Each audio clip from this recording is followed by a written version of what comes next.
सिवनी जिले के लखनादौन मंडला मार्ग पर एक युवक की हत्या के बाद स्थिति तनावपूर्ण हो गई।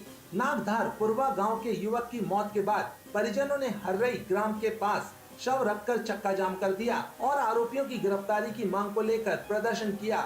सड़क जाम होने से दोनों ओर वाहनों की लंबी कतारें लग गईं और आम लोगों को परेशानी का सामना करना पड़ा। मौके पर पहुंचे पुलिस अधिकारियों ने लोगों को समझाइश देकर जाम खुलवाया। दरअसल घनसौर थाना क्षेत्र के बरौदा गांव के पास मामूली विवाद के दौरान गोवर्धन यादव नामक युवक पर चाकू से हमला किया गया था। गंभीर हालत में उसे अस्पताल ले जाया गया, लेकिन रास्ते में ही उसकी मौत हो गई। पुलिस ने मामला दर्ज कर आरोपियों की तलाश शुरू कर दी है। अधिकारियों का कहना है कि जल्द ही आरोपियों को गिरफ्तार किया जाएगा। घटना के बाद इलाके में दहशत का माहौल है। रास्ते पे ये अपनी कार के गेट खोल के खड़े थे, संभवतः शराब पी रहे थे, ऐसा इनका कहना है फरियादी पक्ष का। और जब इन्होंने गाड़ी निकालने की कोशिश की तो गाड़ी सड़क से नीचे उतार के निकालना पड़ रही थी, तो इस बात पर गोवर्धन यादव के द्वारा उतरकर उनसे बातचीत की गई। तो इसमें विवाद बढ़ा और विवाद बढ़ने के बाद उन्होंने चाकू का संभवतः इस्तेमाल किया, किसी धारदार हथियार से चोट पहुँचाई है। चोट जांघ में भी है और गर्दन के पास में भी चोट है। उस चोट के कारण उसकी एक्सेसिव ब्लीडिंग के कारण मृत्यु। लूट का खुलासा, 3 आरोपी गिरफ्तार, नकदी व मोबाइल फोन बरामद। सिवनी जिले के लखनवाड़ा थाना क्षेत्र में हुई लूट की वारदात का पुलिस ने खुलासा करते हुए 3 आरोपियों को गिरफ्तार किया है। आरोपियों के कब्जे से नकदी, 1 मोटरसाइकिल और 3 मोबाइल फोन बरामद किए गए हैं। पुलिस अधीक्षक सुनील कुमार मेहता ने बताया कि 17 अप्रैल की रात लिटिलपुर निवासी शीतल कुमार के साथ बदमाशों ने रास्ता रोककर मारपीट की और करीब 14,000 रुपए लूट लिए थे।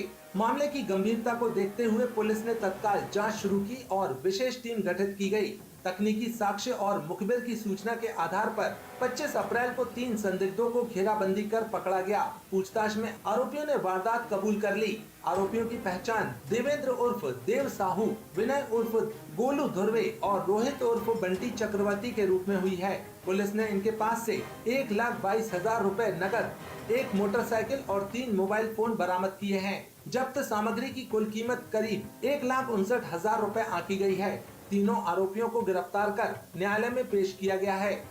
17 अप्रैल की रात्रि की घटना है। हुमान सिंह नामक एक किसान अपने बेटे के साथ अपनी फसल बेच करके, चोरी मंडी से फसल बेच करके रवाना हुआ था। अपने गांव जा रहा था। कोहका के पास में उसकी मोटरसाइकिल पर पीछे से मोटरसाइकिल से 2 सवार आए और उसको डंडा मार के गिरा दिया था। चोट लगी थी इनको और उनके पास में 1,40,000 रुपये था, उसे लूट कर ले गए थे।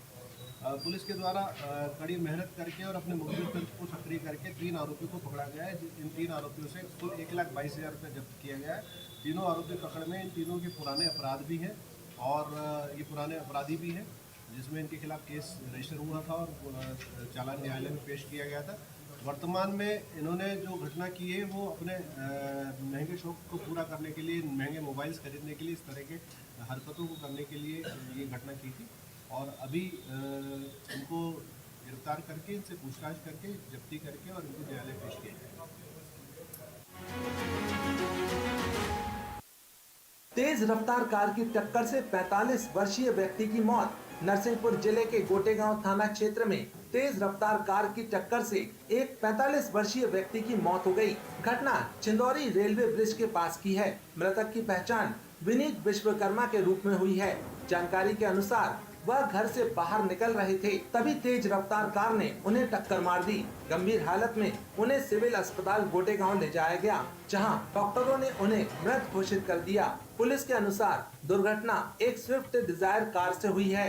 मामले में पुलिस ने पंचनामा कार्रवाई कर शव को पोस्टमार्टम के लिए भेज दिया है। फिलहाल आरोपी चालक की तलाश जारी है और जाँच जारी है। कर रहे थे भैया, गाड़ी खुली हुआ घर से बाहर निकले थे, लेके आए तो गाड़ी खड़ी सामने एक्सीडेंट कर गया। तो 4 व्हीलर थी, वो फिर पकड़ लिया उसको, मालूम नहीं भैया, हम तो भैया को लिया, तो भैया को लेकर तो मैं अस्पताल आ गया। हाँ, गाड़ी वहीं पे रखी है। चलो चलो ठीक। विनीत विश्वकर्मा, 45 साल उम्र, करीबन 11:15 बजे मेरे यहाँ पर लाया गया सामुदायिक स्वास्थ्य गोटेगांव में। और जब उसको चेक किया गया तो वह मृत पाया गया और परिजनों द्वारा बताया गया है कि वो उसका एक्सीडेंट है, वो घर से उतर ही रहे थे, इतने में 4 पहिए वाहन ने आके उनको ज़ोरदार टक्कर मार दी। जब उनका यहाँ पर जांच की गई तो उनके दाएं पाँव पूरा अलग था, बाएं पाँव में काफ़ी गंभीर चोटें थी, हड्डियाँ 2-4 जगह से टूटी हुई थी और फिर यहाँ आके उनको एड्रेनलिन दिया गया, CPR सारी चीज़ें दी गई, लेकिन फिर भी हमने रिवाइव नहीं कर पाए। फिर बॉडी को हमने मॉर्चरी, घर वालों को समझा के मॉर्चरी में PM के लिए भेजा। तो गोटे गांव में जो छंदौरी का जो रेलवे ब्रिज है उसके पास में आज एक घटना घटित हुई है। एक कार चालक जो स्विफ्ट डिजायर गाड़ी है उसके द्वारा एक विश्वकर्मा है, विनीत विश्वकर्मा, और उनको टक्कर मार दी गई और फिर उनको इलाज के लिए लेके जा रहे थे, जिनका कि जो है मौके पर ही उनकी मृत्यु हो गई है। पंचनामा कार्रवाई और पुलिस जाँच कर रही है उसमें। सर अभी कोई गिरफ्तारी वगैरह? नहीं, अभी उसमें कोई गिरफ्तारी नहीं हुई है। पनागर थाना क्षेत्र के नया गांव में मामूली विवाद के चलते एक युवक की हत्या का मामला सामने आया है। पुलिस ने त्वरित कार्रवाई करते हुए आरोपी को घटना के कुछ ही घंटों के भीतर गिरफ्तार कर लिया। जानकारी के अनुसार बिहार निवासी आदित्य पासवान पनागर स्थित जुपिटर बैगन फैक्ट्री में कार्यरत था। उसी फैक्ट्री में पश्चिम बंगाल निवासी सोमनाथ भी काम करता था। दोनों के बीच पहले से परिचय था। बताया जा रहा है कि घटना के समय सोमनाथ शराब के नशे में अपनी पत्नी से गाली गलौज कर रहा था। इस पर आदित्य ने आपत्ति जताई, जिसके बाद दोनों के बीच विवाद बढ़ गया और बात हाथापाई तक पहुंच गई। विवाद के दौरान आदित्य ने कमरे में रखे सब्जी काटने वाले चाकू से सोमनाथ पर हमला कर दिया। वार कंधे के पास लगा, जिससे नस कट गई। गंभीर रूप से घायल सोमनाथ को अस्पताल में भर्ती कराया गया, जहां इलाज के दौरान उसकी मौत हो गई। यहाँ पर एक इमलई गांव में जुपिटर वैगन फैक्ट्री है, उसके एम्प्लॉई थे। एक तो आदित्य पासवान था, कटिहार जिला बिहार के हैं, और दूसरा सोमनाथ जो पश्चिम बंगाल का है। दोनों के बीच में आपस में विवाद हुआ था 23 अप्रैल को रात लगभग 10 बजे। आपस में वाद विवाद के दौरान मारपीट हुई, जिसमें आरोपी आदित्य द्वारा सब्जी काटने वाले चाकू से एक वार किया गया और सोमनाथ के कंधे के बगल में लगा, नस कट गई, जिससे उसकी उपचार के दौरान मृत्यु हो गई। सर, हत्या की वजह क्या सामने आई? हत्या की सामान्य वजह है, अचानक से दोनों में परस्पर विवाद हुआ। मृतक सोमनाथ शराब पिया हुआ था और अपनी पत्नी को मोबाइल फोन पर बात करते समय गाली गुस्तान किया। आरोपी द्वारा गाली देने से मना किया गया, उसी पर इन दोनों का आपस में बात हुआ और अचानक मारपीट हो गई। सर, आरोपी गिरफ्तार चाहिए? हाँ, आरोपी को कल गिरफ्तार किया गया है और आज माननीय न्यायालय JR पर भेजा गया है। सर, ये अकेला था, इसके साथ कोई अन्य भी था? नहीं, मारपीट इन दोनों के बीच आपस में हुई थी। अकेला आरोपी है। कमरे में कुल 5 लोग थे उस समय, जो चक्षुदर्शी साक्षी थे। जबलपुर में नेशनल और स्टेट हाईवे पर मनमाने तरीके से बनाए गए अवैध कंटों पर मध्य प्रदेश हाईकोर्ट ने कड़ा रुख अपनाया है। एक जनहित याचिका पर सुनवाई करते हुए न्यायालय ने राज्य शासन, लोक निर्माण विभाग और national highway authority of India को नोटिस जारी कर जवाब तलब किया है। याचिका में आरोप लगाया गया है कि कई ढाबा और दुकान संचालकों ने अपने निजी फायदे के लिए नियमों को ताक पर रखकर अवैध कंठ बना लिए हैं, जिससे तेज रफ्तार ट्रैफिक प्रभावित हो रहा है और हादसों का खतरा लगातार बना रहता है। इस गंभीर सुरक्षा चूक को देखते हुए हाई कोर्ट ने संबंधित विभागों को 13 जुलाई तक विस्तृत जवाब पेश करने के निर्देश दिए हैं, जिसके बाद मामले की अगली सुनवाई होगी।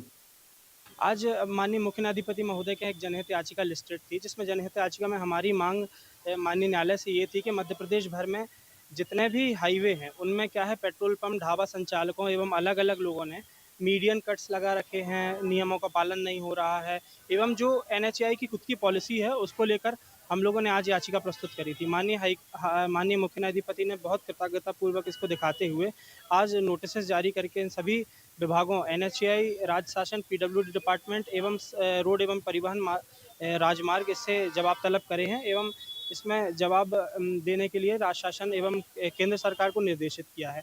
इसमें पिटिशनर्स को ये भी कहा है कि आप अपने सजेशंस लाइए हम तक, हम राज्य शासन एवं केंद्र सरकार को निर्देशित करेंगे। जो भी आपके सजेशन होंगे अगर वो फ्रूटफुल होंगे तो हम उन्हें निर्देश देकर इम्प्लीमेंट कराएंगे। अगली सुनवाई इसमें 13 जुलाई को रखी गई है।